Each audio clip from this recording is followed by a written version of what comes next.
오늘 주일 2부 예배에 나오신 여러분 환영합니다. 그리고 유튜브로 참석한 여러분 환영합니다. 참 재밌는 게 1부 예배는 제가 오면 꽉 차 있다니까요. 역시 이분은 저를 실망시키지 않습니다. 우리 함께 하나님 찬양하면서 하나님을 기뻐하며 나아가겠습니다.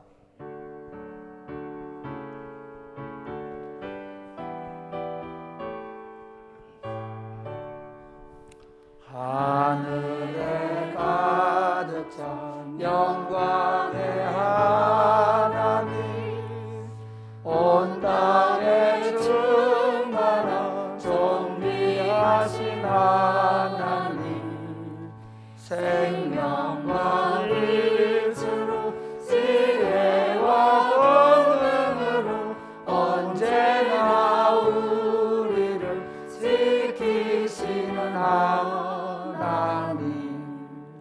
성부와 성자와 성령 삼위의 하나님, 우리 예배를 받아주시옵소서.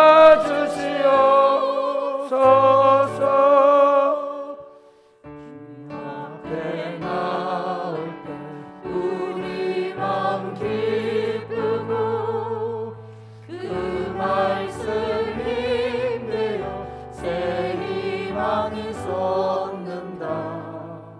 고난도 슬픔도 이기는 것이었고 영원에 이르러 살아가게 하소서. 우리의 사랑과 기쁨, 생명의 하나님, 우리 예배를 받아주시옵소서.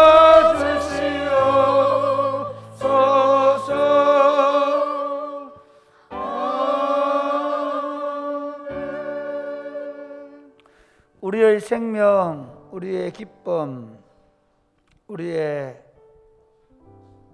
참된 풍성함이 되시는 성부와 성자와 성령 삼위 하나님께 영광과 찬송과 경배를 올려드립니다. 주님의 날,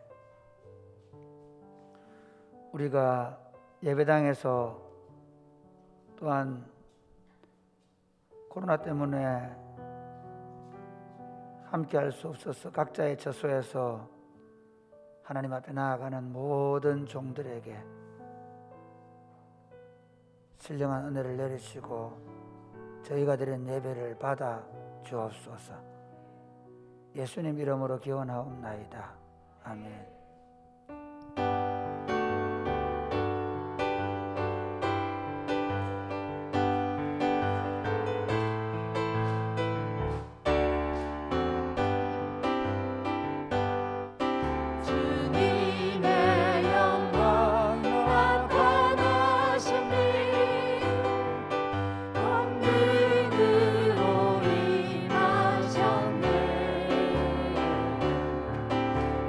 그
선포하십시다.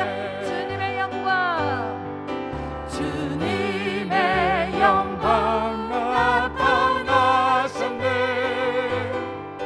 권능으로 임하셨네.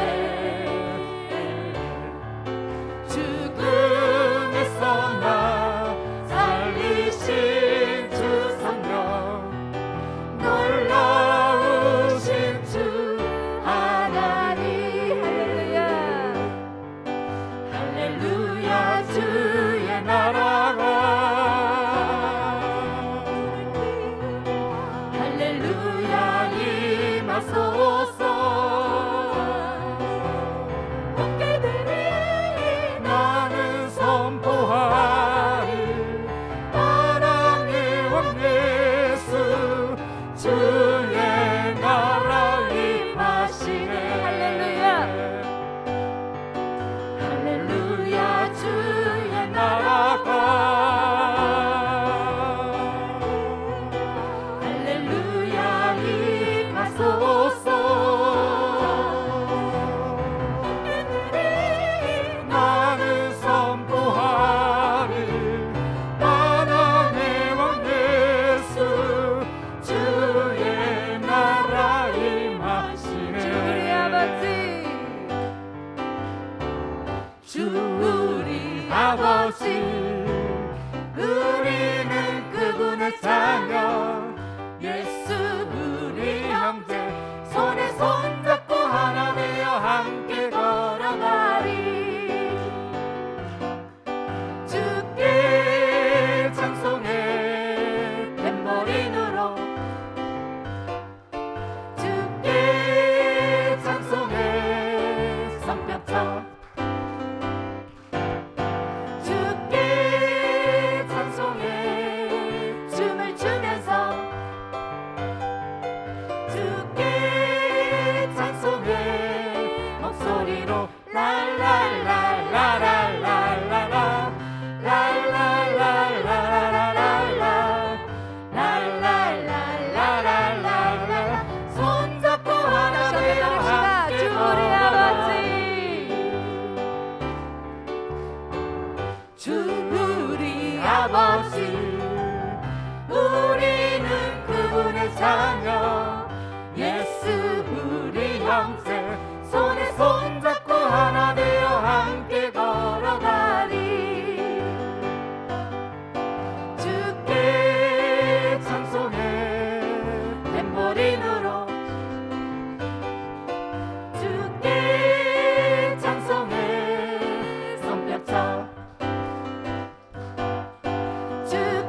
모두 다 예수를 친구 삼아 참 평화를 고백하십시다. 평화 평화로다.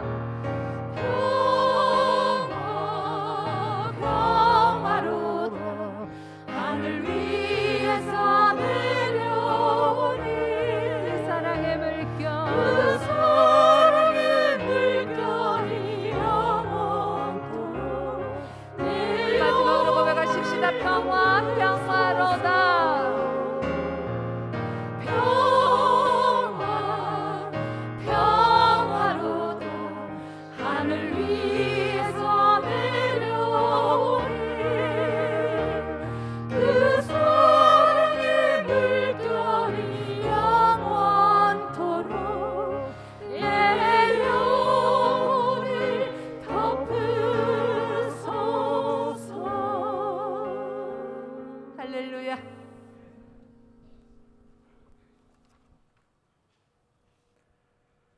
말씀이 육신이 되어 우리 가운데 거하심에 우리가 그의 영광을 보니 아버지의 독생자의 영광이요 은혜와 진리가 충만하더라. 우리를 대신하여 십자가를 지시고 그리스도 예수 안에 있는 자마다 부활의 생명과 복을 누리게 하여 주심 하나님 아버지 감사합니다. 우리 주님 앞에 온 마음과 정성과 뜻을 다하여 영광을 받으시기 합당하신 주님께 경배와 찬양을 올려드립니다. 성령님, 이 시간 이곳에 임하여 주옵소서. 아버지의 영광과 아버지의 나라가 임하여야 할 모든 곳에 오셔서 다스려 주시고 역사하여 주옵소서. 예배의 모든 초점이 오직 예수 그리스도가 되게 하여 주옵소서. 우리의 영적인 연약함을 만져주시고 정서적인 연약함을 회복시키시고 육체적인 연약함을 치유시켜 주옵소서. 마음을 아파여 예배하는 주의 자녀들을 기억하여 주옵소서. 하나님 알기를 소원하며 만나기를 소망하는 갈급한 마음을 주셔서 성령의 충만함으로 응답하여 주옵소서.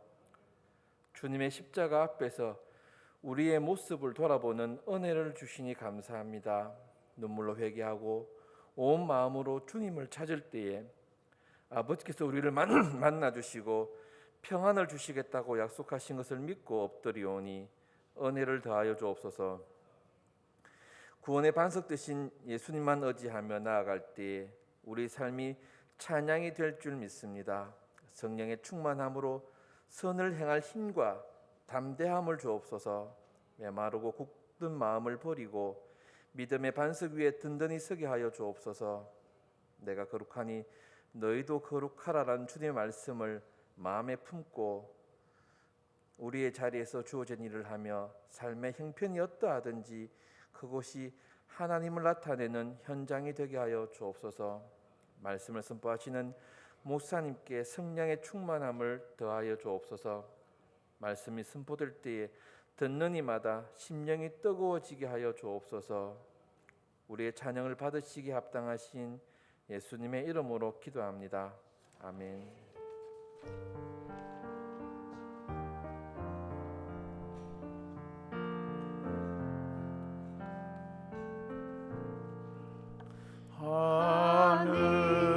하늘에 계신 아버지 이름 거룩하사 님 나라 임하시고 뜻이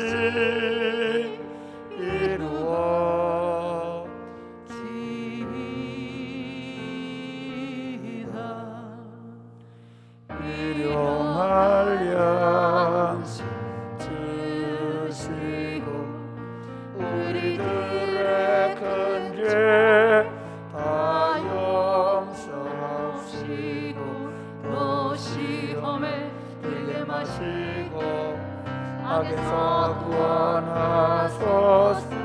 대개 주의 나라 주의 권세 주의 영광 영원히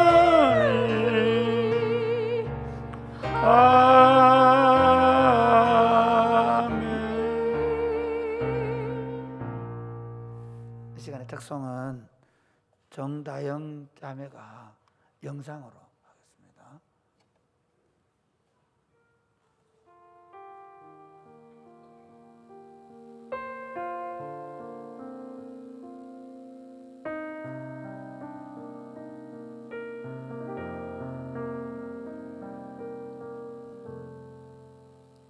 한 사람이면 충분했던 주님, 주 말씀에 순종하는 자, 한 걸음마다 하나님 말씀 의지하여 주님의 마음에 동참하는 자, 그 사람이 내가 되길 원해.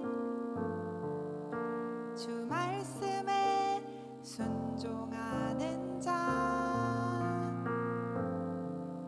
한 걸음마다 하나님 말씀 의지하여 주님의 마음에 동참하는 자, 나를 향한 계획 주님이 잘 아시네. 주를 향한 나의 삶 전심으로 주께 경배해. 그 사람이 내가 되길 원해. 주 말씀에 순종하는 자, 한 걸음마다 하나님 말씀 의지하여 주님의 마음에 동참하는 자, 나를 향한 계획 주님이 잘 아시네. 주를 향한 나의 삶 전심으로 주께 경배해. 주님의 뜻 선하시며 언제나 함께 하시네. 주를 향한 나의 맘, 온 맘 다해 주를 신뢰해. 나를 향한 계획 주님이 잘 아시네. 주를 향한 나의 삶 전심으로 주께 경배해. 주님의 뜻 선하시며 언제나 함께 하시네. 주를 향한 나의 맘, 온 맘 다해 주를 신뢰해. 한 사람이면 충분했던 주님, 주 말씀에 순종하는 자, 한 걸음마다 하나님 말씀 의지하여 주님의 마음에 동참하는 자,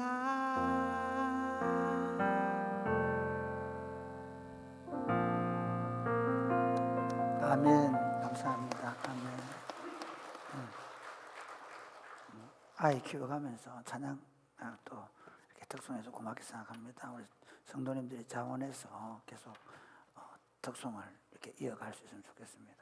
어쩔 수 없이 지금 성가대 할 수 없으니까 기도하겠습니다. 하나님, 우리가 한 믿음을 주셔서 이 작은 믿음을 잘 사용해서 하나님의 나라가 나와 우리 가정 가운데 힘있게 나타나게 하여 주옵소서. 지금 참 어려운 시대를 지나갑니다. 그러나 어느 한 시절 어렵지 않은 시절이 있었습니까? 시대가 어렵다고 말하지 않게 하시고 이 시대 속에 우리가 어떻게 믿음으로 살아갈 것인가를 고민하고 생각하고 오히려 이 고난 앞에서 하나님의 뜻이 무엇인지를 생각하고 우리를 더 정결케 하시고 우리를 더 거룩케 하시며 우리를 새롭게 만들어 가시는 하나님을 우리가 믿고 하나님 앞에서 믿음으로 살아갈 수 있도록 은혜를 베풀어 주옵소서. 그래서 마치 이스라엘 백성들이 바벨론 포로에서 돌아왔을 때 그 남은 자들을 통해 유다 공동체를 세우시고 그리고 그리스도의 오심을 준비했던 것처럼 우리도 그렇게 살아갈 수 있도록 도와 주옵소서. 예수님 이름으로 기도드립니다. 아멘. 오늘 우리에게 주신 하나님의 말씀은 요한복음 5장입니다.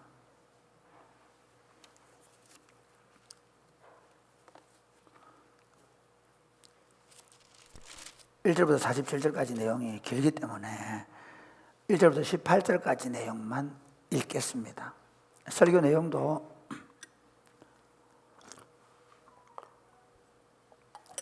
제가 금요일에 같이 리더들 공부를 했고 그리고 나중에 소그룹 할 때 한 2시간 반씩 공부할 거니까 설교 내용은 아주 짧게, 그러니까 짧게 한다는 말은 이 본문 전체를 다루지 않고 하겠다는 것입니다. 자, 교도가시겠습니다. 그 후에 유대인의 명절이 되어 예수께서 예루살렘에 올라가시니라. 예루살렘에 있는 양문 곁에 히브리 말로 베데스다라 하는 못이 있는데 그게 행각 5이 있고 그 안에 많은 병자, 맹인, 다리 저는 사람, 혈기 마른 사람들이 누워 물의 움직임을 기다리니 이는 천사가 가끔 못에 내려와 물을 움직이게 하는데 움직인 후에 먼저 들어가는 자는 어떤 병에 걸렸든지 낫게 되미르라. 거기 38배 된 병자가 있더라. 예수께서 그 누운 것을 보시고 병이 벌써 오래된 줄 아시고 이르시되 내가 낫고자 하느냐. 병자가 대답하되 주여 물이 움직일 때에 나를 못에 넣어주는 사람이 없어 내가 가는 동안에 다른 사람이 먼저 내려가나이다. 예수께서 이르시되 일어나 네 자리를 들고 걸어가라 하시니 그 사람이 곧 나와서 자리를 들고 걸어가니라. 이날은 안식일이니 유대인들이 병난 사람에게 이르되 안식일인데 네가 자리를 들고 가는 것이 옳지 아니하니라. 대답하되 나를 낫게 한 그가 자리를 들고 걸어가라 하더라 하니 그들이 묻되 너에게 자리를 들고 가라 한 사람이 누구냐 하되 고침을 받은 사람은 그가 누구인지 알지 못하니 거기 사람이 많으므로 예수께서 이미 피하셨습니다. 그 후에 예수께서 성전에서 그 사람을 만나 이르시되 보라 내가 나았으니 더 심한 것이 생기지 않게 다시는 죄를 범하지 말라 하시니 그 사람이 유대인들에게 가서 자기를 고친 이는 예수라 하니라. 그러므로 안식일에 이러한 일을 행하신다 하여 유대인들이 예수를 박해하게 된지라. 예수께서 그들에게 이르시되 내 아버지께서 이제까지 일하시니 나도 일한다 하시매 유대인들이 이로 말미암아 더욱 예수를 죽이고자 하니 이는 안식일을 범할 뿐만 아니라 하나님을 자기의 친아버지라 하여 자기를 하나님과 동등으로 삼으심이르라. 아멘. 여러분 우리가 성경을 이렇게 보는 이유는 뭐냐면 하나님이 도대체 누구신가, 성경은 하나님이 누구신지를 우리에게 보여주기 위하여 쓴 계시입니다. 계시라는 말은 비밀인데 그 비밀을 보여줄 사람에게만 보여준다는 말입니다. 그러니까 하나님이 우리에게만 보여주는 거예요. 할렐루야. 네, 여러분 그런 게 많죠. 좀 저희 집에는 저희 부부가 시원한 사이다가 있습니다. 카톡방에, 저희 가족 카톡방에 저희 첫째 아들의 손녀가 밤 11시에 등장을 합니다. 잠들기 전에 우리는 그걸 보면서 여보 사이다다. 성경이 그렇습니다. 하나님이 우리에게 하나님이 누구신지를 정확하게 보여주기 위해서 기록한 말씀입니다. 성경을 읽을 때 아무 의미 없이 아무 뜻도 없이 일독 한 번 쓰기 그렇게 해서는 곤란합니다. 성경 읽을 때 이 성경 속에서 하나님을 봐야 합니다. 이 성경 속에서 하나님이 어떻게 우리에게 자기를 보여주셨는지, 하나님의 그 행하시는 일, 하나님의 생각, 하나님의 뜻, 하나님의 마음, 하나님의 일을 통해 지금 우리 안에 이루어지고 있는 일이 무엇인지를 보는 눈을 가져야 합니다. 그래서 예수를 믿으면 믿을수록 열심히 예배당을 쫓아다니는 게 아니라 하나님을 아는 지혜와 지식 가운데 자라가야 합니다. 아멘입니까? 우리가 올 한 해 동안 요한복음을 강의하고 있는데요, 요한복음에서 예수 그분은 누구십니까? 라는 주제입니다. 그리고 요한복음은 예수 그분이 누구인지 정확하게 말합니다. 예수가 하나님의 아들 그리스도이심을 믿고 그를 인하여 생명을 얻는 것, 그것이 요한복음을 기록한 이유라고 말합니다.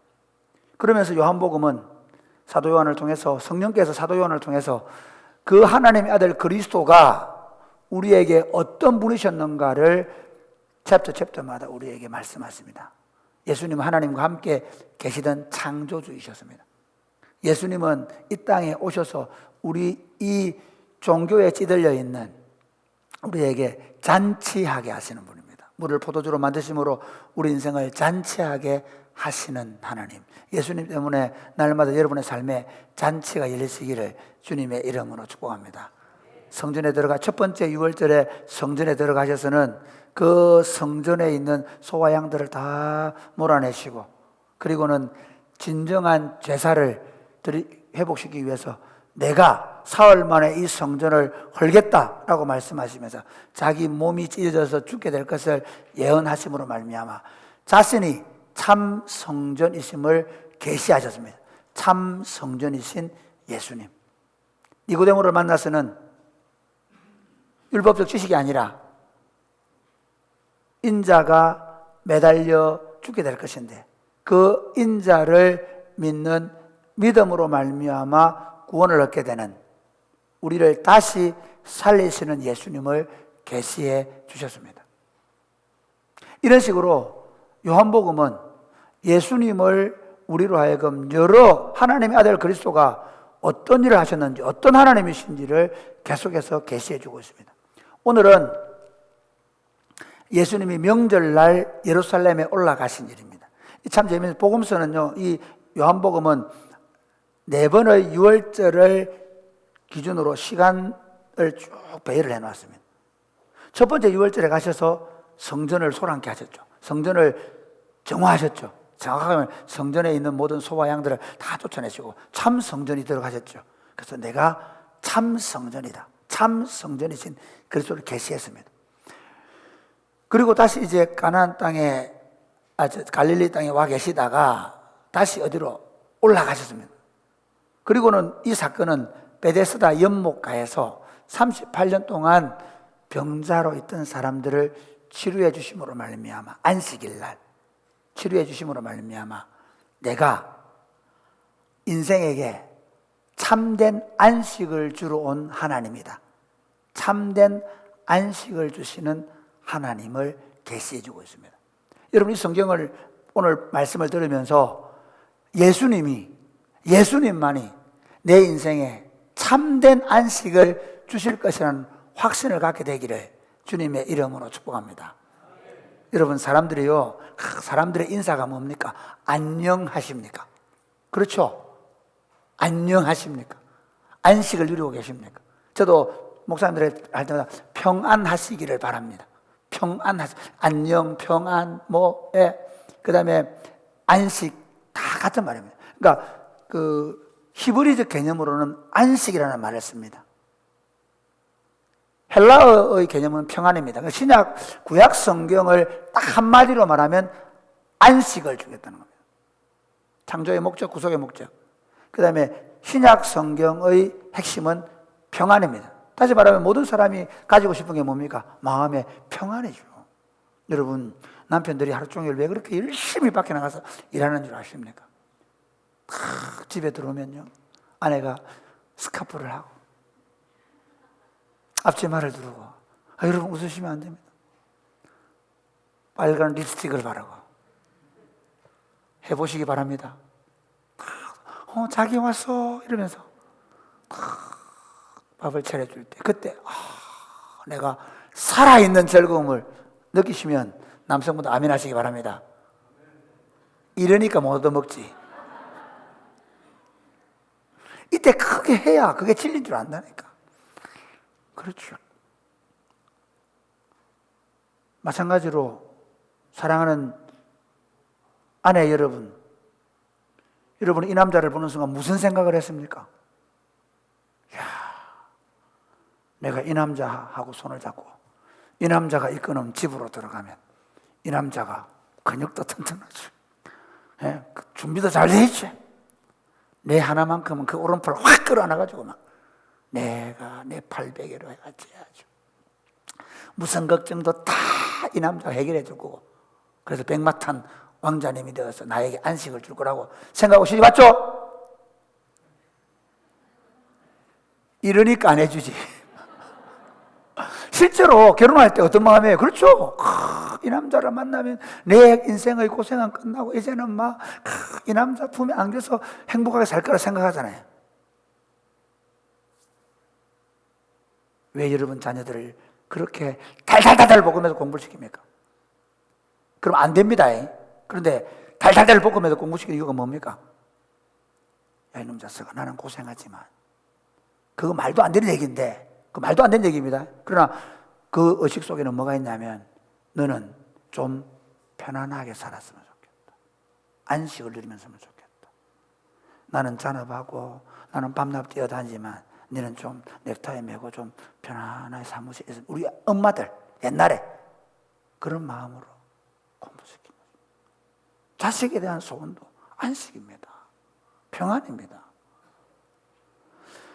모든 사람들의 소원은 이 평안을 얻는 겁니다. 왜 종교를 갔습니까? 예배당 가면 마음이 평안해집니다. 저 갓바에 가서 가면 마음이 평안해집니다. 그래서 나중에 천당에 가고 천국에 가서 평안하려고 합니다. 그러니까 제가 얘기는 준다 안 준다 말을 하는 게 아니라, 적어도 사람들의 마음 속에는 마음의 평안함을 갖고 싶어요. 어디 좀 조용한 산에 들어가서 좀 조용했으면 좋겠다. 왜? 나라들은 엄청난 무기를 준비하는지 아십니까? 왜 나라들은 엄청난 경제력을 가지려고 하는지 아십니까? 모든 사람들이 돈 걱정 안 하고, 모든 사람들이 외적 걱정 안 하고, 이 나라에서 평안히 살았으면 좋겠다는 마음이 있는 것입니다. 그러면서 왕이나 대통령은 여러분을 평안히 먹여 살리겠다고 공약을 내걸고 대통령이 되기도 하고 왕이 되는 거 아니겠습니까? 그러면 물어보겠습니다. 그거 누리는 사람 있습니까? 적어도 그래서 밖에서 그거 누려보신 분 계십니까? 그럴 거라고 생각하고 갔는데, 막 그날 결혼식 하는 날 어떻으면 드레스 입고 갈 때는 막, 우와, 이 남자 만나 가서 집에 들어가면 그날부터 홈 스위트 될 줄 알았죠. 그때 내가 왜 그랬던가 라고 생각하고 계실 수 있는데, 그런 후회는 늦었습니다. 인생의 행복은 세상에서 어떤 것들을, 어떤 조건들을 만족시키는데 있지 않습니다. 어거스틴이 그 얘기했잖아요. 그리스도를 만나기 전까지 인생에게 참된 행복은 없습니다. 그리스도가 우리 안에 들어올 때 참된 행복, 안식, 만족, 배부름이 있는 줄 믿으시기를 바랍니다. 그리스도는 그렇게 말했습니다. 다른 사람들은 도적질하고 죽이고 멸망시키려고 왔지만 나는 너희로 하여금 생명을 얻게 하고 풍성이 얻게 하는, 그 생명과 풍성함이 안식이라는 것입니다. 수고하고 무거운 짐진 자들아 다 내게로 오라. 내가 너희를 쉬게 하리라. 아멘. 예수님이 그렇게 선포하셨습니다. 그러면서 오늘 본문에서는 자신이 안식을 주기 위해서 오셨다는 사실을 오늘 말씀을 통해서 보여주고 있습니다. 안식의 주인으로 오신 예수님. 먼저 오늘 좀 본문을 보면 참 재밌습니다. 예수님이 유대인의 명절에 예루살렘에 올라가십니다. 그곳이 어디입니까? 2절 말씀 보겠습니다. 시작. 예루살렘에 있는 양문 곁 히브리 말로 예베스다라는 못이 있는데 그게 행각 5이 있고. 양문이라는 것은 성전에 양들이 들어가는 문입니다. 제수용으로 쓰이는, 제사용으로 쓰이는 양들이 들어가는 문, 그 양문입니다. 그리고 베데스라는 말은 자비, 긍휼의 집이라는 것입니다. 그러니까 자비, 긍휼의 집이라 불리는 연못이 있습니다. 그런데 그 연못에 집이 5채 지어져 있습니다. 그 집에는 누가 있느냐? 3절 말씀 보겠습니다. 시작. 그 안에 많은 병자, 맹인, 다리 저는 사람, 혈기 마른 사람들이 누워 물의 움직임을 기다리니. 그 집에는 5채의 집이 있습니다. 5채의 큰 집이 있는데 그 5채의 집에는 누가 있느냐? 맹인, 시각장애인, 다리 저는 사람, 육체인 장애인, 혈기 마른 사람, 중풍병 들렸던 사람들입니다. 이런 사람들이 누워 있는데 왜 누워 있냐? 4절 말씀 보겠습니다. 시작. 이는 천사가 가끔 못에 내려와 물을 움직이게 하는데 움직인 후에 먼저 들어가는 자는 어떤 병에 걸렸든지 낫게 됨이라라. 왜 누워 있냐? 그 베데스다 연못에 천사가 한 번씩 내려오는데 그럼 물이 윙 소리하고 나고 움직이는데 움직일 때 움직일 때 누구든지 제일 먼저 들어가면 낫는다는 거예요. 자, 조건 한번 보십시오. 1번 시각장애인, 2번 다리 아픈 사람, 3번 중풍병 걸린 사람. 누가 1등 하겠습니까?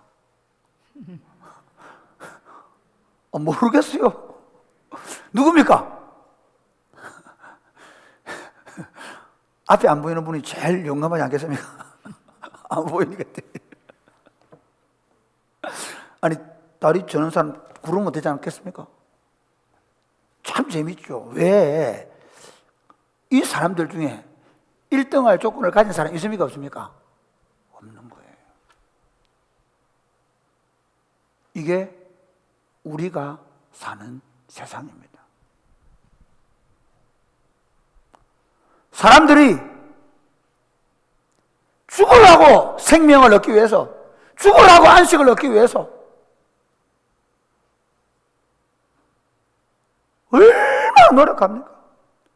단적인 예로 좋은 대학 가서 그래서 1등 해가지고 그래서 판검사 되고 그래서 무슨 뭐 좋은 자리 차지해가지고 안식을 얻기 위해서 우리 아이들 어떻게 합니까? 밤낮 주야로 고등학교만 가면 잠을 3시간 4시간 자면서 밤낮 없이 공부합니다.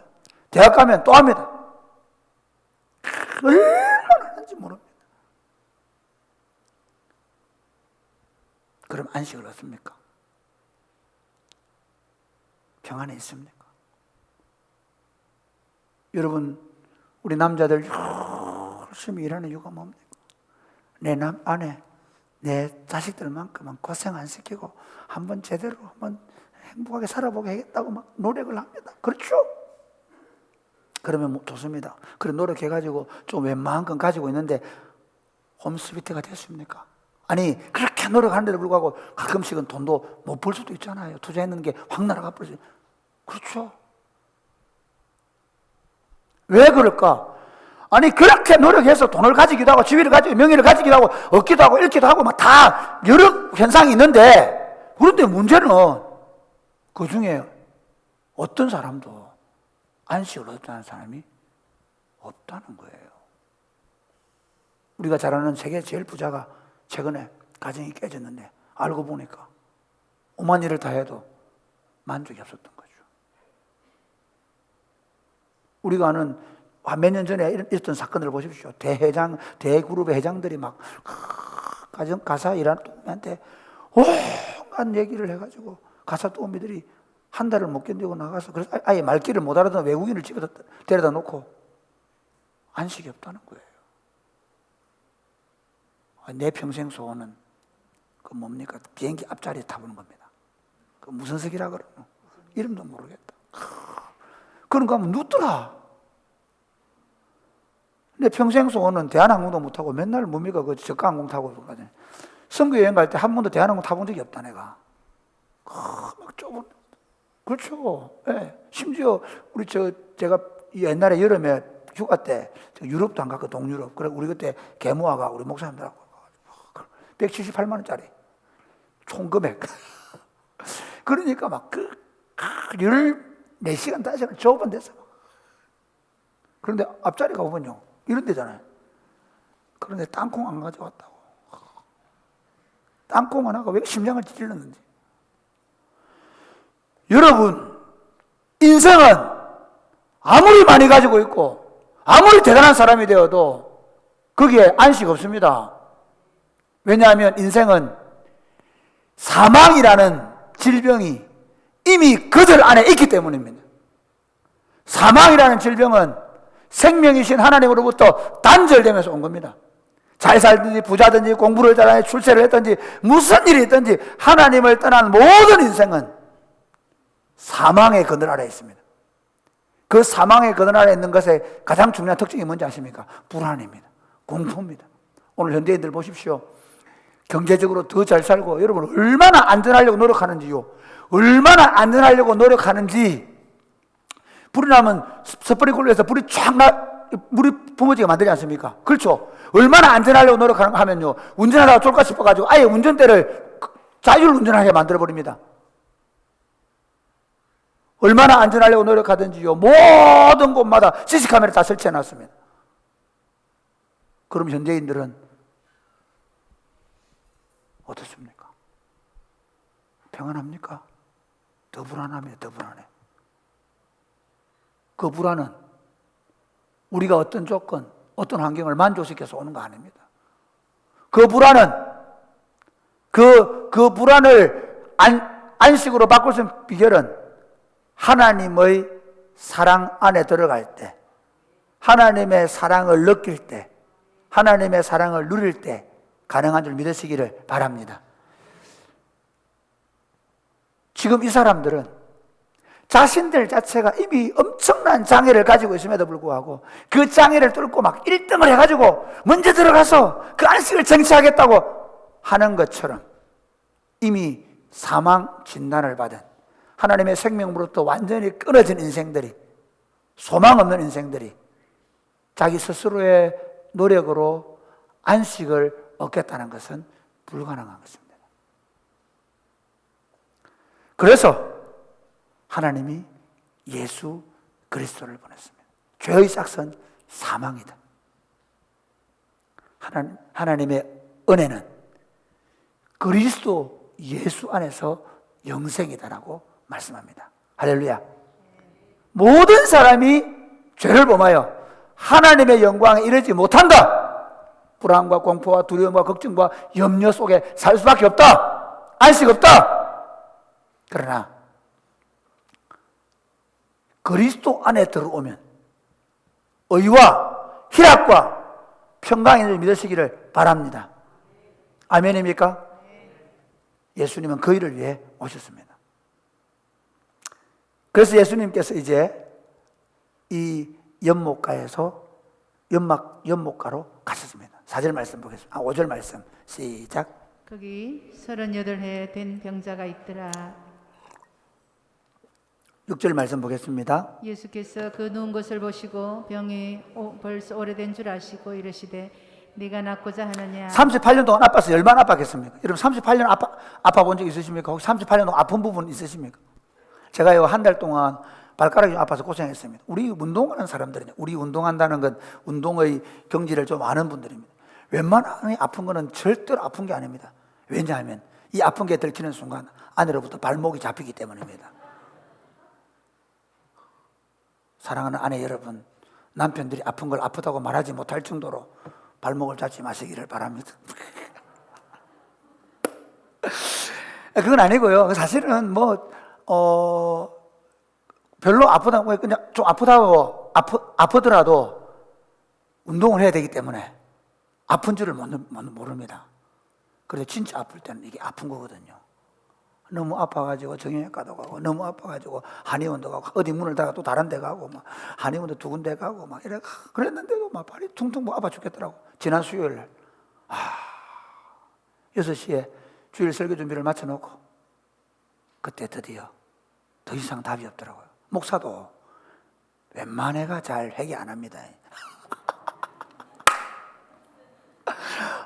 목사도 급해야 합니다. 여러분, 목사는 매일 회개하면서 양심이 막 양털까지 잘 줄 알죠? 잘 안 합니다. 이게 안 됩니다. 잘.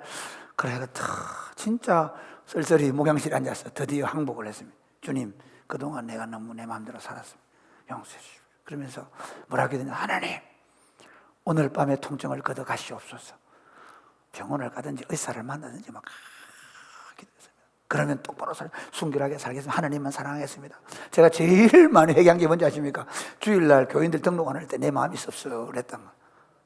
내가 주님의 말씀을 설교해 놓고 교인들이 한 명도 등록 안 했을 때 목사가 마음이 섭섭해요. 주님, 제가 교인 숫자에 교인 하나 등록하고 안 하고 내 마음을 뺏기지 않겠습니다. 그 외에도 여러 가지 제가 회개를 했는데 결론이 뭐냐면 내가 이랬습니다. 병든 자에게 손을 얹는다. 그래서 손 얹고 통증이 떠나갈지어다. 그리고 이제 문을 딱 닫고 집사람이 빨리 방으로 또 급하게 또 명령을 드려 방으로 가는데 이 구름다리 지나가다 갑자기 의심이 생겨. 안 나오면 어떡하지? 목사도 의심합니다. 안 한다는 분 계십니까 혹시? 의심이 확 드는 거야. 그래, 또 이거 의심하면 안 되잖아. 왜? 성경을 아니까. 의심하는 자는 바람에 밀려 요동하는 바다 물결 같으리니 이런 자는 아무것도 얻을 줄로 또 순간 아닙니다. 주님 의심하지 않겠습니다. 수요일 밤에 고뇌를 아시겠습니까? 하여튼 그러다가 그날 밤에 하여튼 통증이 진짜 가라앉았습니다. 깨끗하게 통증은 가라앉았습니다. 알고 보니까 이게 통풍이라는 거라더라고요. 지난 주일날 전모 집사님께서 통풍을 말할 때 나는 아니겠지 라고 생각했는데 나도 그 통풍이더라고요. 어제 또 어떤 친구를 만났는데 어떤 친구도 자기도 통풍이라고. 통풍을 알고 보니까 우리 교회도 통풍 환자가 많다는 사실을 드디어 알게 되었어요. 역시 목사가 아파야 은혜가 있는 줄 믿습니다. 그러니까 제가 얘기는요, 이거 한 달 아팠는데 나중에 조금 더 심하게 아프니까요 죽겠더라고요. 진짜. 근데 38년 동안 아파서 얼마나 아프겠습니까? 그런데 네가 낫고자 하냐 물으면 낫고 싶으면 이렇게 해야 되잖아요. 근데 뭐라 하냐면 다른 놈들이 내보다 더 빨리 갑니다. 내가 빨리 무리동에서 가면 나보다 더 빨리 가는 놈 때문에 내가 안 낫습니다. 오늘날 사람들이 뭐 때문에 원망합니까? 누구 때문에 불행하다 생각합니까? 그리 사랑해가지고 저 집에 대버려놓은 저 아내 때문에 불행하다 생각하는 남자들이 그리 많아요. 그러니까 또 갈라섭니다. 나이가 50, 60대가 갈라서봐라. 그래가 또 어디 가서 만나가 아저씨, 아줌마, 오빠 이래. 요즘 50대도 오빠 그러더라. 이야 참. 그래가 만나가 그래 둘이 좋나? 또 그렇죠. 좀 있으면 원망하고 불평하고. 사람들이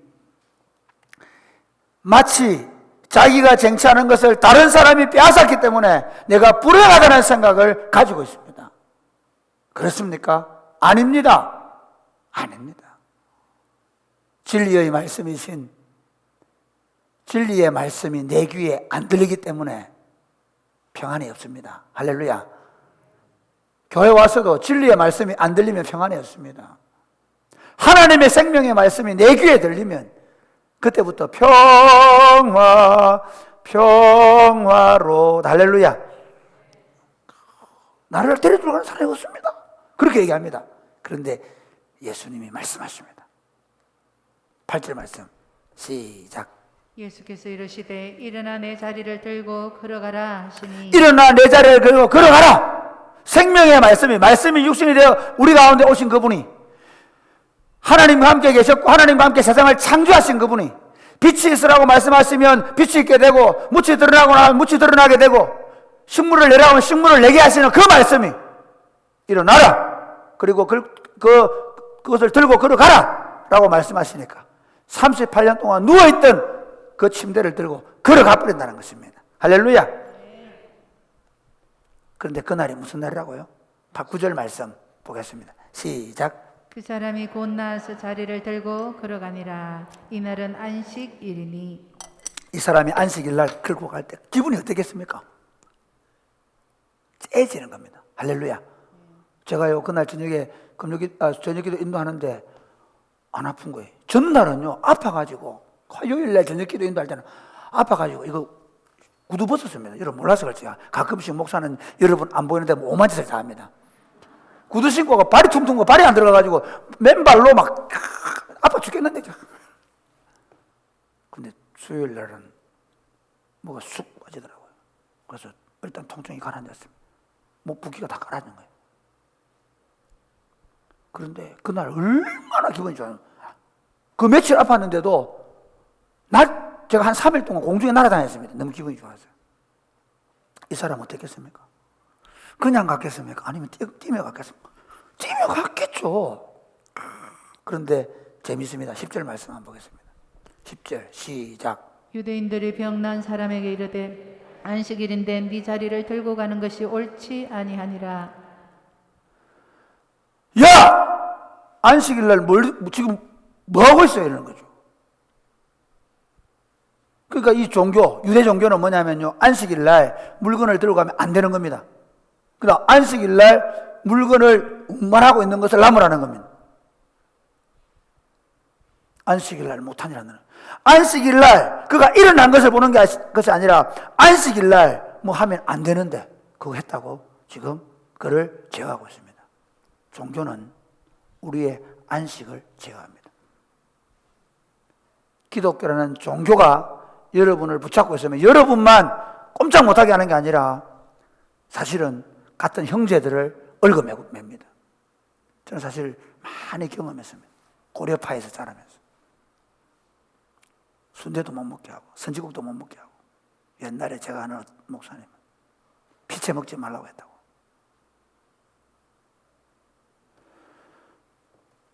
하나님은 그런 분 아니십니다. 그런데 이 사람 하는 말이 아니 나 잘못 없어. 나를 낫게 하신 그분이 걸어가라 그랬어. 누구냐? 몰라. 그런데 14절 말씀 한번 보겠습니다.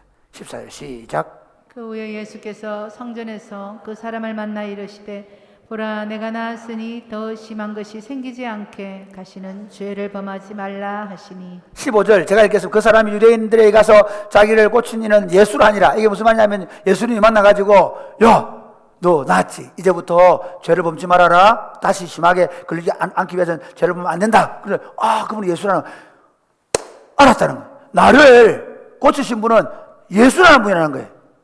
그러니까 가가지고 예수님이 고쳤다고 막 말해요. 그럼 어떻게 됩니까? 야 예수님이 안식을 주시는 분이나 예수님이 치료하는 분이구나. 그렇게 해야 되는데 어떻게 합니까? 우리 17절 말씀 한번 보겠습니다. 시작. 예수께서 그들에게 이르시되 내 아버지께서 이제까지 일하시니 나도 일한다 하시니. 죄송합니다. 16절입니다. 시작. 그러므로 안식일에 이러한 일을 행하신다 하여 유대인들이 예수를 박해하게 된지라. 물건 들고 간 사람을 박해했다가 이제는 안식일날 치유하면 안 되는데 안식일날 치유해줬다고 박해가 시작됐습니다. 그런데 이 17절 말씀이 오늘 성경의 핵심 구절입니다. 이 17절 말씀만 제대로 이해하면 끝나는 겁니다. 예수께서 이르시되 내 아버지께서 이제까지 일하시니 나도 일한다 하시매. 예수님이 왜 오셨냐? 아버지가 일해서 왔다는 겁니다. 아버지와 함께 천지를 창조하신 일에 동참하시는 그분, 아버지와 함께 사람을 만드실 때 우리가 우리의 형상대로 우리의 모양을 따라 사람을 만들자고 해서 사람을 만들었던 그분이 이제 아버지와 함께 세상을 구원하는 일을 위해서 아브라함을 부르고 이삭을 부르고 나중에 이스라엘 백성을 출애굽을 시키고 그리고 말씀을 주시던 그 하나님의 말씀이신 그분이 이제 사람들에게 창조 때 주셨던 그 안식을 주시기 위해서 지금도 죄인인 우리를 구원해서 안식을 주기를 원하는 그 아버지의 일을 하기 위해서 지금 자기도 일한다는 것입니다. 아멘입니까? 여러분 창조의 완성은 이렇게 우리 창세기에 보면 이렇게 얘기되어 있죠. 첫째, 둘째, 셋째 날, 일곱째 날 그들이 뭐하니라? 안식하게 되죠. 근데 그거를 여러분 그냥 일곱째 날 안식했다 이게 아니고 정확한 표현은 뭐냐면요 이제 안식으로 들어갔다는 거예요. 그러니까 하나님이 처음 세상을 만들었을 때는 안식으로 드러나줬어요. 마치 이와 같습니다. 결혼을 했을 때 남편이 아내를 데리고 어떻게 합니까? 침대로 들어갈 때 영원한 안식으로 들어가는 것처럼 그렇게 생각하잖아요. 아, 이제 나는 결혼하면 저 남자의 품에서 영원히 안식할 거야 하는 것처럼 하나님이 그들을 에덴 동산으로 들여놓으면서 영원한 안식을 주셨습니다. 그런데 죄로 말미암아 그 안식을 빼앗기고 어떻게 됐습니까? 고생과 눈물과 파멸과 한숨과 질병과 근심과 염려 속에 살아가는 인생을 보면서 창조주가 근심하는 겁니다. 창조주가 아파하는 것입니다. 자기 형상을 따라 만든 자기 아들, 딸들이 고통하는 것을 보면서 자신은 잠을 자지 못하는 것입니다. 자신은 뭐하냐면 그 인생들을 건져내어서 안식을 주기 위해 한다는 것입니다. 그 아버지를 아는 아들이 그 아버지의 소원을 이루기 위해서 친히 인생의 몸을 입으시고 오신 것입니다. 그리고 그 아버지의 소원을 아시기 때문에 지금 이 베데스다의 연못가에 와서 38년 동안 안식을 누리지 못하는 이 사람을 내가 치료해 줬다는 것입니다. 그 아버지의 마음을 알기 때문에 친히 벗겨진 채로 십자가에 오르셔서 우리를 위하여 대속의 죽음을 죽어 주셨다는 것입니다. 할렐루야. 이처럼 예수님은 안식일날 그 38년의 병자를 치료해 주심으로 말미암아 드디어 자신이 안식의 주인이심을 보여준 겁니다. 아멘입니까? 왜 예수님께서 안식일날, 그 안식일날, 유대인들은 그 안식일날 꾹꾹 묶어놨습니다. 안식일날 안식을 주는 게 아니라 오히려 안식 얻은 자를 비난하고 판단하고 정죄하는 그 유대의 종교 아래서 고통하는 이 유대인들에게, 이 하나님의 백성들을 어떻게 안식일날 오셔서 내가 너희에게 안식을 주겠다는 것입니다. 그리고 십자가의 죽으심으로 죄와 사망의 권세를 깨뜨리고 우리에게 참된 안식을 주셨습니다. 할렐루야. 그러므로 누구든지 예수 그리스도 안에 있는 자들에게 생명을 주신 줄 믿으시기를 바랍니다. 자, 우리 24절 말씀 한번 보겠습니다. 24절 시작. 24절 같이 읽겠습니다. 24절 시작. 내가 진실로 진실로 너희에게 이르노니 내 말을 듣고 또 나 보내신 이를 믿는 자는 영생을 얻었고 심판에 이르지 아니하나니 사망에서 생명으로 옮겼느니라. 예, 예수님이 말씀합니다. 내 말을 듣고, 내가 안식의 주인이라는 말을 듣고 나 보내시니 나를 보내신 아버지 하나님을 믿는 그는 이제 영생을 얻었다. 이 영생이 안식으로 들어간다는 겁니다. 히브리서에 보면 그렇게 안식으로, 더 나은 안식으로 들어가는 거. 우리가 이미 영생으로 들어왔으면, 그리고 완전한 안식, 더 나은 안식으로 들어가기 위해서 기다리고 있는 자들임을 믿으시기를 바랍니다. 그러면서 예수님이 하나님의 아들이심을 30절부터 마지막 47절까지는 세례 요한과 성경의 증거를 통해서 자신이 바로 그 안식의 주인으로 오신 하나님의 아들이라는 것을 증거하셨습니다. 그러면 이제 결론을 맺으면서 적용하겠습니다. 여러분 안식 있습니까? 여러분 평안하십니까? 좀 우리 표현해 볼게. 여러분 웬만하면 여러분 속은 안 시끄럽습니까? 조그마한 문제에도 여러분은 흔들리지 않습니까? 아니면 늘 속 시끄러운 삶을 삽니까? 늘 불안과 공포와 염려와 걱정 속에 삽니까? 어느 쪽입니까? 제가 이 문제를 해결하는 것으로 결론을 맺을 겁니다. 만약에 여러분이 한 번도 참된 안식과 만족을 경험하지 못했다면 여러분이 예수 그리스도를 여러분의 인생의 구주와 주인으로 받아들이지 않았을 가능성이 있습니다. 안식의 주인이신 예수님이 우리 안에 들어오시면 우리 안에 참된 안식이 시작되는 줄 믿으시기를 바랍니다. 이겁니다. 안식이 없는, 생명이 없는 사망 안에 있는 사람이 주인이 되니까 사망의 그늘이 드리워져 불안과 공포와 염려와 더 많이 가지고 더 빨리 하고 더 대단한 사람이 되고자 해도 안 되는 겁니다. 안식이 없는 겁니다. 불안은 더 가중되는 것입니다. 그러나 안식의 주인이 내 안에 들어오시면, 그분이 주관하시고 다스리시면 거기는 참된 안식이 있습니다. 여러분, 돈이 없어서 행복하지 않은 게 아닙니다. 그러면 저 같은 사람은 저는 그달 사례받으면 그달 꼬박꼬박 잘 쓰고 끝냅니다.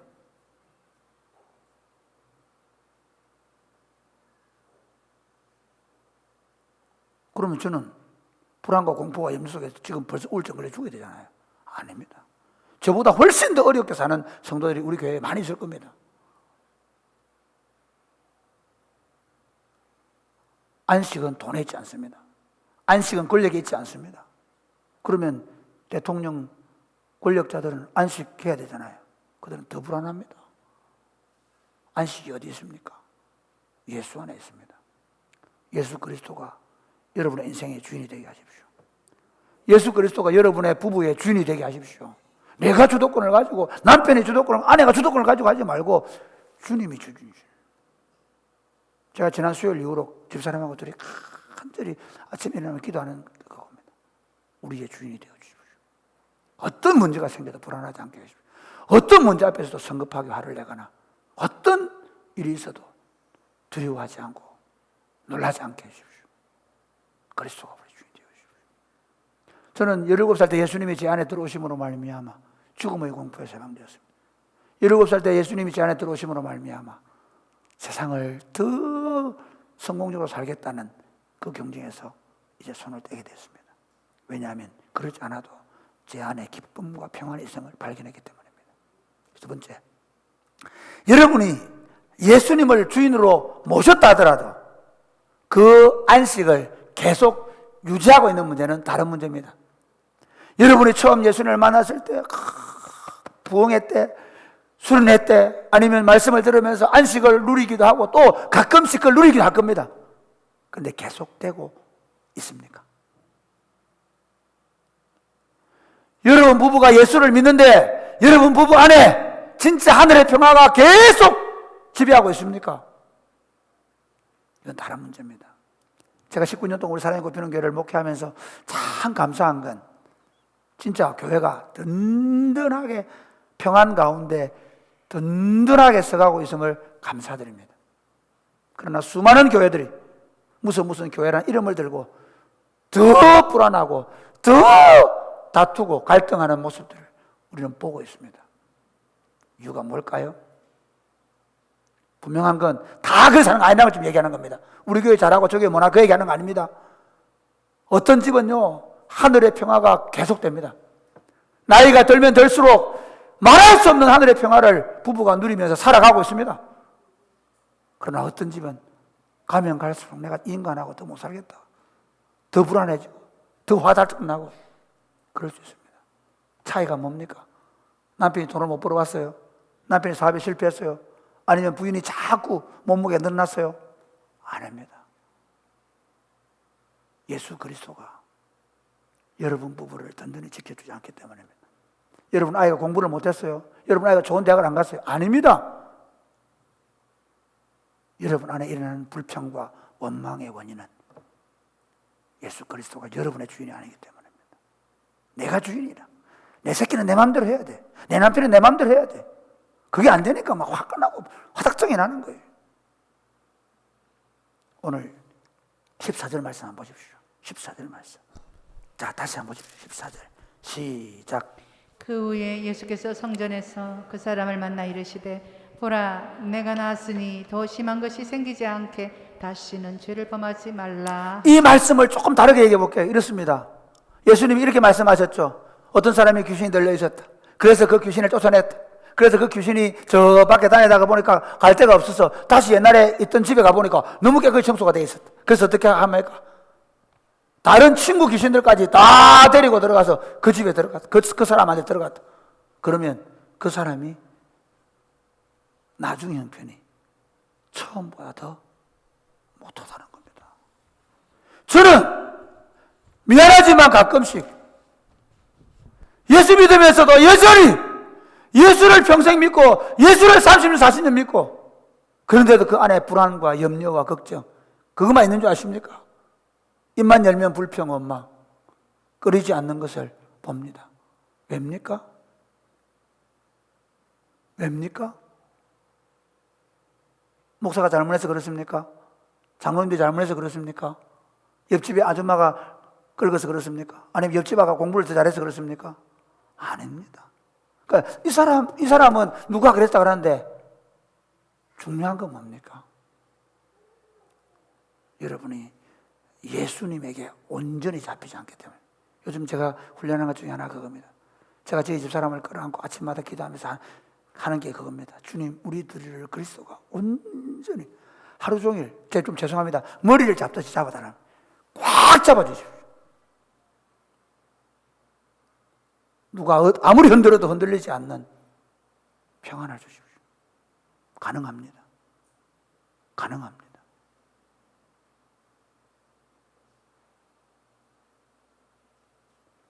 어떻게 사실랍니까? 목회하면서 제일 안타까운 게 뭔지 아십니까? 죄송하지만 성도들 속을 다 보입니다. 예수를 40년, 50년 믿으면서 한 번도 하늘의 기쁨을 모르고, 아니 그 하늘의 기쁨을 날마다 누리면서 어떤 폭풍이 몰아쳐도, 어떤 어려움이 있어도 두 사람이 걸어가는 모습 속에 하늘의 평화를 보이고, 옆집 아줌마를 만났는데 그 집 아줌마는 왜 그렇게 행복하고 그 부분은 어떻게 그렇게 기쁨이 넘치는지를 보여주는 삶이 아니라, 주일날 예배당에 가는 것은 맞는데 여전히 불안과 공포와 염려 속에 살아가는 그 모습을 보이는 내 성도들을 볼 때 너무 마음이 아픕니다. 어떻게 사실랍니까? 영 안 되거든 가끔씩 그리스도를 좀 떠나가 보십시오. 무슨 말씀 드리고 싶었냐 하면, 내 있으니까 괜찮겠지, 내 주일마다 교회 오니까 괜찮겠지. 안 괜찮습니다. 안 괜찮습니다. 그리스도가 여러분을 붙잡지 않으면 오늘 이 예배당에 앉아 있어도 여러분은 여전히 불안과 공포와 염려와 돌아서서 불평과 원망을 쏟아놓을 것입니다. 오늘 결정하십시오. 주님, 제 인생을 불끈 붙잡아 주십시오. 절대로 놓지 말아 주십시오. 내 인생, 한 번밖에 없는 인생, 그것도 기적적으로 하나님의 아들이 오셔서 십자가에 죽어주심으로 말미암아 얻은 이 영생의 기쁨을 절대로 빼앗기지 않도록 성령이 내 삶을 온전히 사로잡아 주십시오. 매일같이 기도하십시오. 그리고 그 안식, 그 기쁨, 그 평안을 가지고 다 함께 살아야십시오. 나도 모르게 내한테 욱하는, 사실 제가 집사람하고 기도 그런 생각이 듭니다. 애들이 욱하게 할 수 있잖아요. 그렇죠? 욱하게 할 수 있죠. 저도 실제로 그렇게 많이 했고요. 요즘에 제 안에 욱하게 하는 사건이 생길 때마다 감사하게 욱이 잘 안 될 때가 많아요. 이게 신기할 때가 있어요. 왜? 내가 하는 게 아니에요. 한 가지입니다. 한 가지. 성령님 다스려달라고. 성령님 다스려달라고. 성령으로 충만하게 해달라고. 사무실에 가든 길을 가든 차를 운전하든 성령님, 성령이 나를 온전히 지배하시면 흔들리지 않습니다. 그 평안, 그 배부름, 그 만족이 여러분을 온전히 사로잡았습니다. 참된 안식 가운데 살아가는 여러분, 참된 안식 가운데 두 부부가 남은 생애를 회로하며 살아가는 여러분, 참된 안식을 누리며 살아가는 그 부부를 보는, 정말 그 부부를 보는 아들의 영광.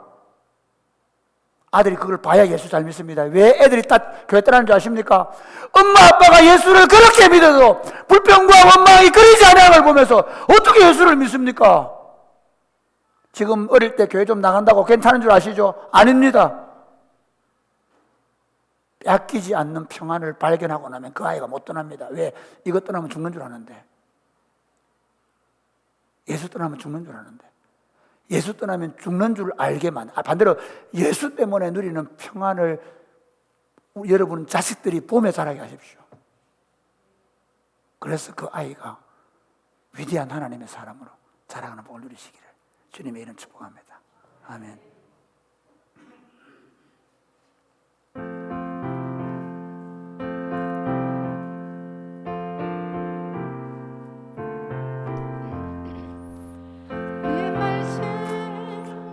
받은 그날 참 기쁘고 복되도다.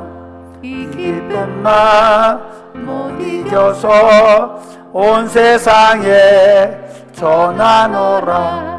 기쁜 날 기쁜 날 주 나의 죄 다 씻은 날 늘 깨어서 기도하고 늘 기쁘게 살아가리. 기쁜 날 기쁜 날 주 나의 죄 다 씻은 날 이 좋은 날 내 천한 몸 새 사람이 되었으니 이 몸과 마음 다 바쳐서 영광의 주 널 섬기리.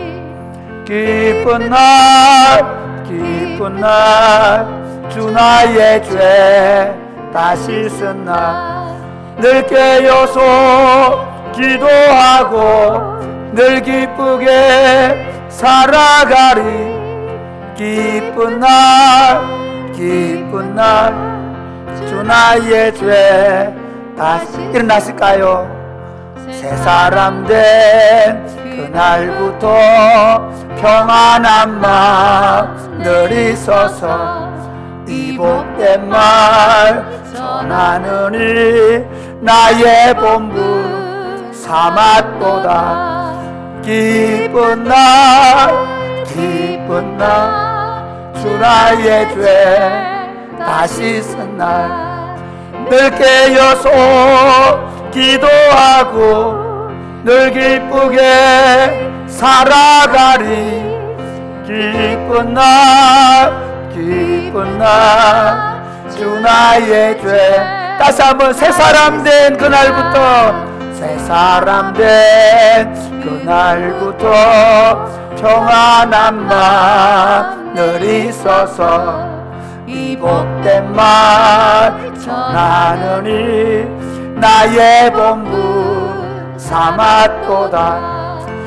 기쁜 날 기쁜 날 주 나의 죄 다 씻은 날 늘 깨어서 기도하고 늘 기쁘게 살아가리.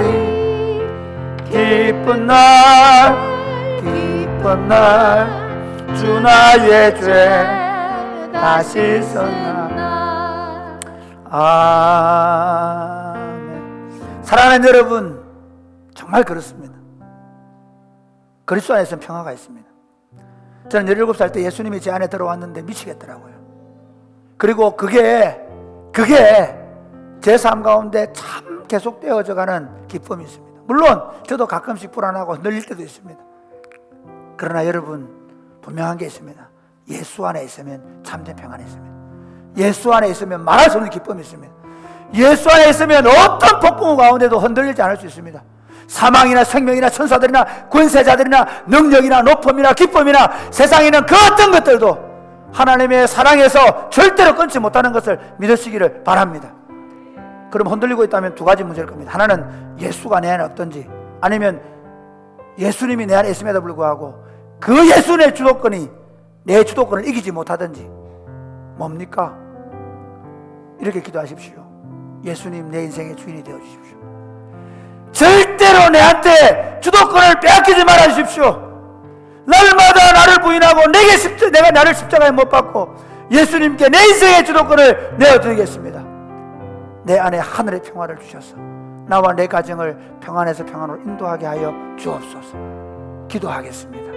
하나님 아버지, 감사합니다. 우리를 사랑해 주시고 우리를 예수 그리스도 안에 부르셔서 이 위대한 하나님의 나라의 평안을 누리며 살아가게 하심을 감사합니다. 샬롬의 하나님을 누리게 하심을 감사합니다. 내가 너희에게 평안을 주노라. 내가 주는 평안은 세상이 주는 것 같지 않다고 말씀하신 하나님 믿습니다. 하나님, 오늘 이 평안을 이 모두에게 주시옵소서. 이 평안을 모든 사람에게 주시옵소서. 예수를 주인으로 모시고 그 평안을 누리며 살아가게 하여 주시옵소서. 예수 그리스도가 내 인생의 주인이 되어 나와 내 가정의 평안을 누리며 이웃들에게 이 평안의 복음을 전하며 살아가게 하여 주시옵소서. 사랑하는 주님, 우리에게 주신 이 평안을 우리가 마음껏 누리게 하여 주옵소서. 내가 너희에게 평안을 주노라. 내가 주는 평안은 세상이 알 수도 없고 세상이 줄 수도 없다고 말씀하였습니다. 이 평안을 주기 위하여 자신은 우리의 죄와 허물을 주시고 십자가에 죽어주심으로 말미암아 우리의 죄의 값을 지불해 주심으로 우리에게 이 평화를 주셨습니다. 예수 그리스도를 인생의 주인으로 모시고 이 평화를 누리게 하여 주옵소서. 예수님이 주인 되심이 날마다 확인되어져서 나를 십자가에 못 박고 예수의 통치를 받아들임으로 나와 내 가정과 내 자녀들이 이 평화를 누리게 하여 주옵소서. 이 평안이 지금 나에게, 내 배우자에게, 내 자녀들에게, 내 일터에 없는 이유는 그리스도가 그곳의 주인이 되지 않기 때문이라는 사실을 확신하게 하여 주옵소서. 누구 다른 사람 때문이 아니라 내가 그분의 주도권을 인정하고 있지 않다는 사실을 기억하고 흔들릴 때마다 염려와 근심과 불안과 공포와 원망이 들 때마다 그 자리에서 무릎을 꿇고 회개하고 그리스도의 통치를 받아들이게 하여 주옵소서. 오늘부터 저들의 삶이 평안할지어다. 오늘부터 저들의 삶 가운데 그리스도가 통치하심으로 평화에서 평화가 되어가게 하여 주옵소서. 사랑하는 마음으로, 감사하는 마음으로 주님 앞에 헌금을 올려드립니다. 이 물질이 주님께 드려지고 이 물질이 쓰여질 때 하늘의 평안의 복음이 증거되게 하여 주옵소서. 예수님 이름으로 기도드립니다. 아멘. 죄송합니다. 자리에 앉겠습니다. 오늘 우리 나영선, 빨리 나오세요. 오미선, 나영선, 오미선의 둘째, 나로이가 첫째고요. 나로이 나오네요. 나로아가 둘째인데요. 나로아가 오늘 교회에 와서 유아세를 할 겁니다. 여기 서세요. 제가 그래요. 자, 그래 안아주세요. 괜찮아요. 자, 손 안 들어도 됩니다. 대답만 하세요. 간단하게 시작하겠습니다. 여러분은 이 아이에 대하여 예수 그리스도의 보혈로 죄시정을 받아야 하고 성령의 은혜로 새롭게 되어야 한다는 필요성을 인식합니까? 여러분은 이 아이에 대한 하나님의 언약을 확신하고 자신의 구원을 위하여 진력하는 것과 마찬가지로 이 아이도 주 예수 그리스도의 속죄를 신뢰함으로 구원을 얻을 수 있다는 사실을 인정하면서 신앙적인 양육에 힘쓸 것을 생각합니까? 여러분은 지금 이 아이를 하나님께 바치고 겸손한 마음으로 하나님의 은혜를 의지하며 친히 경건의 본을 아이에게 보여주고 그를 위하여 기도하며 그와 함께 기도하고 거룩한 진리의 도를 가르치고 주의 교훈 가운데서 장성하는 일에 최선을 다하기로 작정합니까? 새로 나온 예식서에는 성도들에 대한 질문 없습니다. 제가 바로 세례를 주겠습니다.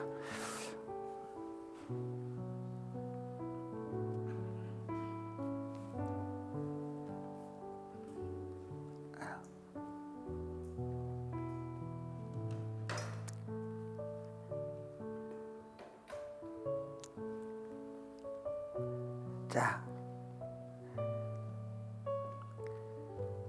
하나님의 언약의 딸 나로아에게 내가 성부와 성자와 성령의 이름으로 세례를 주노라. 아멘. 기도하겠습니다. 하나님 아버지, 나영선, 오미선 이 두 형제와 자매가 이곳에 대학에 와서 함께 교회에 들어오고 그리고 이곳에서 직장을 가지고 함께 교회를 섬기며 하나님이 선물로 로이를 주시고 그리고 이제 로아를 주셔서 이렇게 하나님의 집에 하나님의 백성들 앞에서 이 아이에게 유아 세례를 베푸는 기쁨을 주셔서 감사합니다. 하나님, 이 가정을 장악하시옵소서. 이 가정을 온전히 사로잡아 주옵소서. 이 가정에 하늘의 평화와 기쁨이 넘치게 하여 주옵소서. 우리 로이와 로아가 엄마 아빠가 하나님 앞에 날마다 춤추며 기뻐하는 것을 보며 자라서 이 아이들을 통해 무너져가는 한국교회와 세계교회와 복음의 영향력을 이어가는 이 땅 가운데 다시 하나님 나라가 왕성하게 나타나게 할 줄로 믿습니다.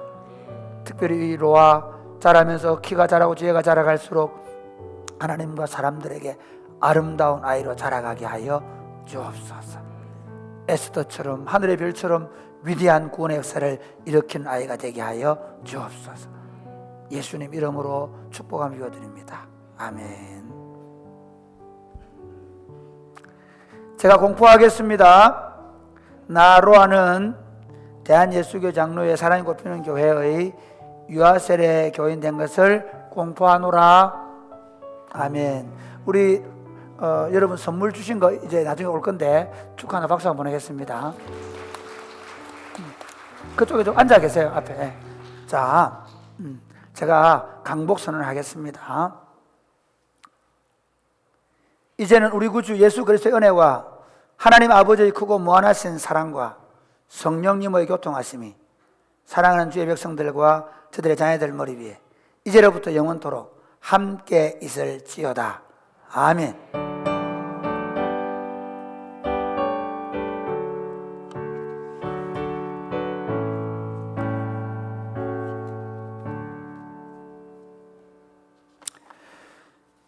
이제 오늘 시간에는 우리 잠시만 수료 정서 드리겠습니다. 우리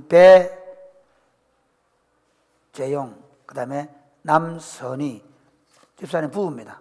자, 앞으로 나오세요. 네. 부부니까 사진도 한 장으로 딱 꺼내냅니다. 네, 수료 정서 배재용. 위 사람은 교회 세가지고 모든 과정을 다 마쳤으므로 이 정서를 수여합니다. 2021년 5월 30일 사랑의 꽃피는 교회 담임 목사 구빈관.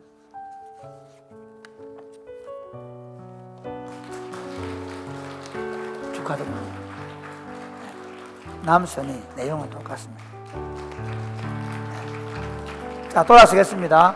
그리고 우리 로아 같이 축복하겠습니다. 같이 우리 로아 앞으로 나오겠습니다. 그리고 우리 세 가족하고 같이 축복하겠습니다. 앞으로 이 가운데 나오세요. 네, 당신은 자, 네, 둘째를 낳기 때문에 엄마에게 금일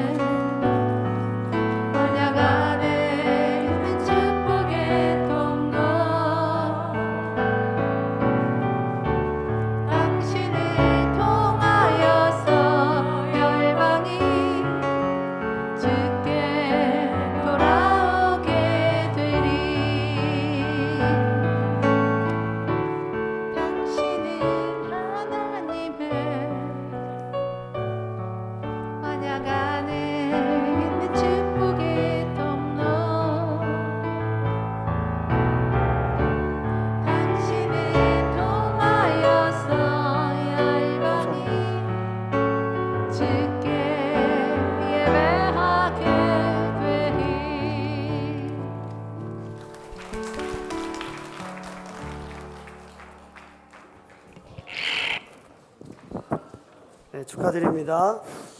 이부 예배에 오신 여러분들을 주의 이름으로 환영합니다. 또 비대면으로 예배에 참석하고 계시는 우리 성도님들을 주의 이름으로 환영합니다. 저희 사랑이 꽃피는 교회는 천국을 누리고 천국을 세워가는 공동체입니다. 오늘 담임 목사님을 만나기 원하시거나 새가족 등록을 원하시는 분들은 1층 새가족실로 와주시면 저희가 안내를 해드리도록 하겠습니다. 계속해서 저희들이 안전한 모임을 가질 수 있도록 주중에 방역에 힘써 주시기를 부탁드립니다. 이번 주 금요일 저녁 기도회 시간에는 김성일 선교사님 필리핀에서 사역하고 계시는데 선교사님 오셔서 선교 보고 해주시도록 하겠습니다. 다음 주부터 캐주얼 데이입니다. 그래서 여러분들 단정하고 편안한 복장으로 그리고 노출이 심하지 않은 복장으로 다음 주부터 예배에 참석해 주시기를 바랍니다. 그리고 60세에서 74세까지 6월 4일까지 이번 주 목요일이죠. 그 코로나 백신 사전 예약 신청을 받는다고 합니다. 필요하신 분들은 연락을 하셔서 진량읍에 또 연락을 하셔서 사전 예약을 하시고 또 접종을 해주시면 감사하겠습니다. 교우 소식을 알려드립니다. 출산한 가정에 자녀들이 있습니다. 출산한 선물을 교육자실에 주시면 우리가 아이가 오는 날에 선물을 전달하도록 하겠습니다. 이번 주간 성경 읽기는 야고보서에서 요한계시록입니다. 이 시간 우리 옆 사람과 함께 인사하겠습니다. 예수님을 모시고 안식을 누리며 삽시다. 우리 같이 축복하겠습니다.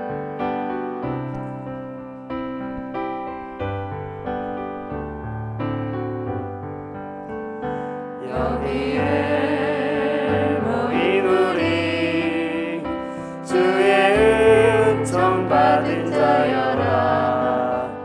주께서 이 자리에 함께 계심을 아노라.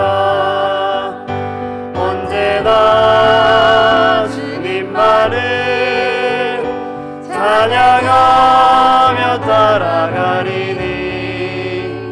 시험을 당할 때도 함께 계심을 믿노라.